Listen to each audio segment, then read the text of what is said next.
Okay, yan. Hiwa tayo ng pork kasim, no? Slice lang natin maninipis, mga ganyan, para madali lumambot. Yan. Ipis lang natin. Yan, ganyan. Kasim, tapos sabay mag-ano tayo ng bawang.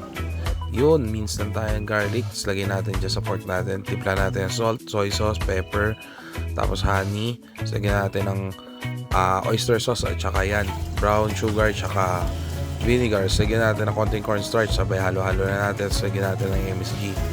Tapos lagyan ng MSG, halo-haloyin mo lang ulit. Tapos marinate natin at least 30 minutes.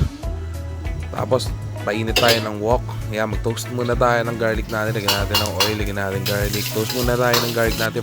Tapos tabi tayo pang garnish. Yan. Tapos lagyan natin yung minarinate natin na pork. Yeah. Lagyan natin lahat yan dyan. Yan. Toast na natin konti. Sabay lagyan natin ng bay leaf.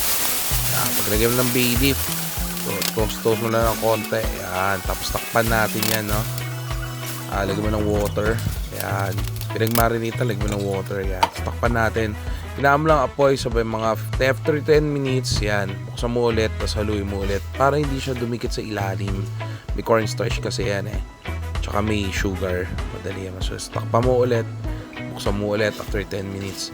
Yan. So, in total, 30 minutes to in total. 3 times mo siyang i-check every 10 minutes. Para hindi siya dumikit.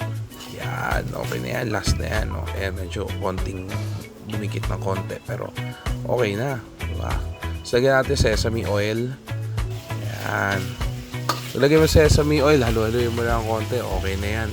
Set aside natin. Tapos, prito tayo eggs.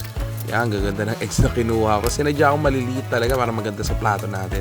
Yan, plato tayo. Lagyan natin yung pork natin sa gitna. Bulgogi. Yan, pork bulgogi. Tapos lagyan natin ng side up eggs. Tsaka lagyan natin ng side dish natin ng kimchi. Okay, garnish mo na ng yung garlic natin. Toasted garlic at tsaka sesame seeds. And na, sarap niyan man. Kain na. Kuha na rin ako para sa akin. Ayan, sa bowl. Yeah, with rice. Thank you for watching our video. Get cooked up.